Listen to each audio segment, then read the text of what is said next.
Hi friends, happy Thursday, August 13th. It is a cooler, mistier day in Colorado, but we still live in hell. So let's talk about Big Bend National Park. Last week, Isaac Saul, a political reporter who founded Tangle News, tweeted, quote, "Bulldozers and heavy equipment arrived in Big Bend National Park today," which was August 4th, the most rugged, pristine land in the lower 48. Trump's border wall is coming. CBP, Customs and Border Patrol, is refusing to inform residents, park superintendents, landowners, business owners, or Texas legislators what is happening. What we know is that they are now paving new road where there were none, erecting fencing and walls to protect those roads, and then planning to install technology and Border Patrol agents in an area where close to zero people even cross the border. I watched a 30-minute interview with Isaac on the Bulwark with Tim Miller. Isaac talked about his property that is adjacent to Big Bend that he is building up to live part-time. He's like in New Jersey working, and his family and a lot of his friends, like childhood friends and whatnot, live in that South Texas location. And so this information comes from Isaac and then my deep dive of research of the magnificent, beautiful desert park where James and I spent our week-long honeymoon in May of 1999. We loved it. And it really, we didn't do anything exotic. We went down there and we went camping, and it really allowed us to, experience the environment. And it was just brilliant. And so one of the really cool things was there was a century plant with no stalk. And while we were there, it grew a stalk 12 feet high and bloomed in 5 days. That was so incredible. And the Rio Grande River, which is the only surface water in that area, it empties into the Gulf of Mexico at Brownsville, Texas, and then going upstream, the Rio Grande River is the entire border of Texas and Mexico, and not like New Mexico, Arizona, California, but it is the whole Texas-Mexico border. And as it turns northward into New Mexico, it goes through Albuquerque, Santa Fe, and further upstream into the south central Colorado Rockies, where it headwaters on the eastern flank of Canby Mountain, about 10 miles east of Silverton, Colorado. And this area we have talked about quite extensively recently because Silverton and Canby Mountain are at the southern end of the Gold Mountain fire, and that's where the Rio Grande River headwaters. Okay, and so Big Bend National Park is one of the most rural places in all of the U.S. There are some similarly rural places in Montana and Alaska. That's really rare to have such a remote gem in our country, and we're so blessed to have it in Texas. And so the nearby northwest of Big Bend's border towns of Martha with an F, Marfa, and Alpine, Texas. They're known for strange lights, the Marfa lights, alien adventures like Roswell, New Mexico. This whole area is the Chihuahuan Desert. It's the Chihuahuan Desert. It goes into Mexico. It's huge. And Roswell, New Mexico is sort of in the northern Chihuahuan Desert. And so it's more famously visited by aliens. And Roswell is about 335 miles from the national park by road, and 285 miles, like if you draw a straight line or like, a bird flies. And so just sort of showing that aliens only land in the United States, only in this country, and mostly only in this desert region. So back on track to the nearest airports to Big Bend are Midland, Texas, which is about 3.5 hours away, El Paso, which is about 4.5 hours away, and it's just, the point is it's really, really remote.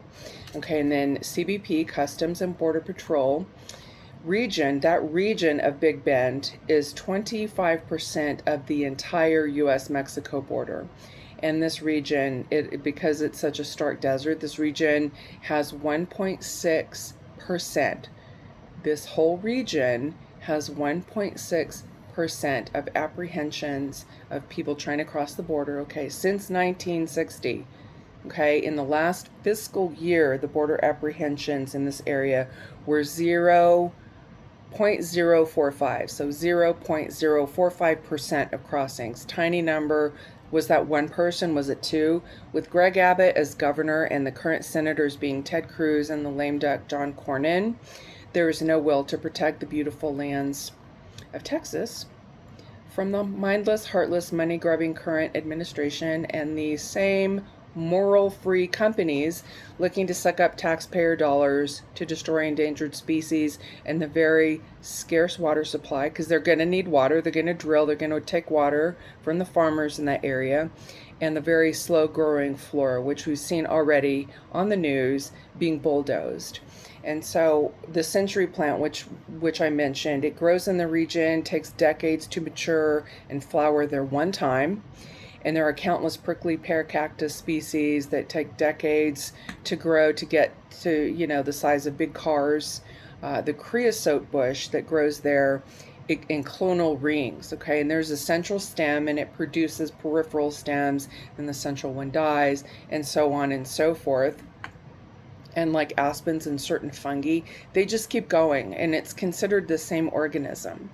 And there's a creosote gigantic bush in the Mojave Desert in California and Arizona. Okay, that's thousands of years old. I saw that several years ago on a David Attenborough show. I love him. And while so far a several millennia old creosote has not been observed in Big Bend, it's the same ageless plant. The lechuguilla is a definitive Chihuahuan desert plant. It's a prolific agave species, lechuguilla. It's a prolific agave species with exceptionally strong leaf fibers that indigenous people use for sandals, ropes, baskets, brushes, nets, I'm sure much more. And the range of the lechuguilla is entirely within the Chihuahuan desert. It does not grow outside of the Chihuahuan desert. And just in 2024, a brand new species of the sunflower family was discovered and cataloged in Big Bend. It was named Ovicula biridiata, called the woolly devil. I don't know why it has to be a devil, but it's a woolly devil. It's not only a brand new species, but it belongs to an entirely new genus. Okay, and it was just discovered in 2024. Indigenous people, have lived there. Indigenous people have lived there, thrived there for 13,000 years, and that's what we know about. There are archaeological sites all over Big Bend National Park. It's estimated, the park and its adjacent wildlands that are protected are estimated to have 26,000 archaeological sites of some kind. Tiny, large, excavated, non-excavated, it's an estimation. And all over our continent of North America, indigenous sites have been dug up, destroyed, disrespected by government and by big business, and it's happening now in Big Bend National Park. The border agents, the Customs and Border Patrol, who are mostly Republican in a currently Republican majority state, being Texas, are vehemently opposed to the destruction that started on August 4th. CBP want tech and more agents. They do not want a wall. The Department of the Interior, under this extraordinarily corrupt administration, initially fired about 1,000 Park Service people, and that is nationwide. About 1,000 Park Service individuals and 3,400 Forest Service workers. Okay, and I don't know if there were further National Park Service cripplings, but these people were botanists, they were wildlife biologists, they were archaeologists, they were maintenance personnel, interpretive rangers, and people conducting environmental review. These are exactly the institutional knowledge needed to challenge or mitigate destruction, like the Big Bend, Build a Wall project. And all of this for a wall that is not only not needed, it won't work. Its only purpose is destruction. So Trump can say, I did this, I built a wall. And so Santa Elena Canyon, and 2 miles upriver of Santa Elena Canyon is Fern Canyon. And both of these canyons are wildly gorgeous, for one thing. It's like Canyon, River, Rio Grande, right? Canyon, River, Wall, River. That's it. That's all that's there. We were there. We saw that. There's nowhere to go. They have 500 to 1,500 foot sheer cliffs in both of those canyons. and there's only river flowing through it. There's nowhere to climb, there's nowhere to hide, to go. If you sneak across, there's a river and you're on one side or the other, and that's what's happening there. The desert is very open with very little cover, as you might imagine. There's virtually no water once you get away from the Rio Grande River, and seasonally it does dry up. When James and I were there, we could easily walk over the river, and then there was some mud, and then there was no more river. And so the Chihuahuan Desert on the Mexican side goes on just absolutely forever, and this is just not the location where people are trying to cross. The primary locations and ways that people overstay or are in the United States, not legally, or visa overstays.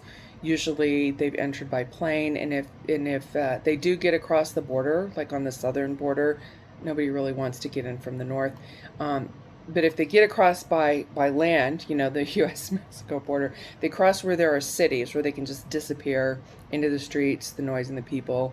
The desert is a silly place to try to cross because, it's not silly, it's dangerous. People die there a lot. And if you pay attention to the news, you've seen that. And so there are areas just outside of the park that are just as pristine as inside the park, where there are plans for a 30-foot steel bollard walls.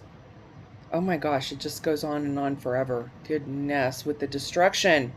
So there are plans for the 30-foot steel bollard walls costing about $17 to $20 million per mile. Per mile. And the border from San Diego, California to Brownsville, Texas is approximately 2,000 miles. This amount of money, the 17 to 20 million per mile, is much more than a small local town in the area's annual budget, like Marfa and Alpine that I mentioned earlier. So this is a choice of the narcissistic sentient scrotum crowned with a bird's nest. This is his choice, rather than invest in Border Patrol agents, more technology like cameras, drones, and beefing up the local sheriff department, which is what the local people want. The local people want that. Okay, and then Brandon Herrera, who is a diehard MAGA bro, he's running to replace Tony Gonzalez, and Tony Gonzalez represented that region, that federal congressional district. He resigned under a Coal to Diamond pressure campaign after his former partner in adultery, she died by self-immolation. It's so horrific. And so Brandon Herrera is running to replace that.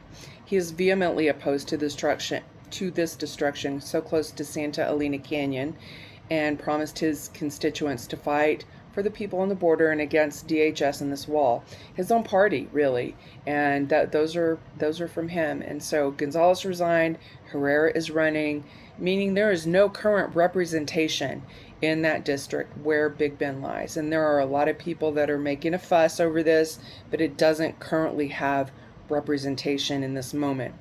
Kristi Noem saw to the absurd waiving of environmental laws before she was fired for being self-aggrandizing and spending appalling amounts of money on vanity. Lawsuits have been filed, but to what end? Because we saw the bulldozers digging. They're mowing over bushes and digging in the ground, and the border wall spending is mostly going to two firms with White House and GOP ties. Big surprise. Big surprise in this mobocracy, this kleptocracy, kakistocracy, and let's be real, idiocracy.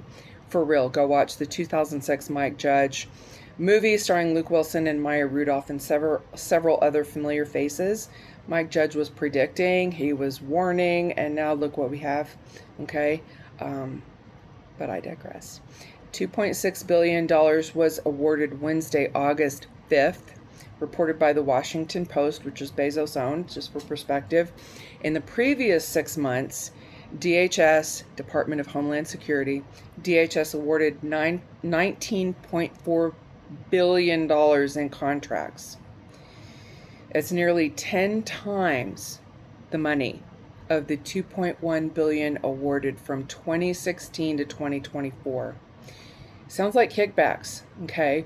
And also from the Washington Post, Fisher Sand and Gravel has been awarded $7.8 billion in border wall related contracts since last December, including the $2.6 billion I just mentioned on Wednesday, August 5th. It's in addition to that. That company is followed by Barnard Construction, which has been awarded $4.5 billion since December. These are billion with a B. And there were more sizable contracts awarded in the billions in 2025. Barnard Construction is a Montana firm run by a Trump donor who donated more than $1 million to the Trump campaign, per the High Country News. Okay, and this is a border scandal from 8 years ago. It's related. Fisher Sand and Gravel Construction involved, like they're digging now. Okay, but 8 years ago, Fisher Sand and Gravel Construction was hired by Steve Bannon, Timothy Shea, Brian Kolfage, and Andrew Battalato for the We Build the Wall campaign. Okay, and this was a private, massive, crowd-funded campaign that launched in late 2018. It raised $25 million, again, from private individuals, Trump supporters, and the four scoundrels embezzled a lot of it. Many hundreds of thousands, I don't know if we know how much, but hundreds and hundreds of thousands of dollars. The scandal became public in August of 2020, and on the last day of Trump's first term, which was January 20th, 2021, shortly after the January 6th insurrection. On that last day of his term, he pardoned Steve Bannon, but the three others he hung out to dry, and they went to prison, currently today serving 3 to 5 years individually, a little bit different for each one. So, along the U.S.-Mexico border, walls really don't work in many places. The desert is the wall. The desert is the border. And the delicate multi-millennia old Chihuahuan desert is being bulldozed for no reason. So let's revisit this when Trump brags about destroying the desert to build his wall. I love all of you. Thank you so much.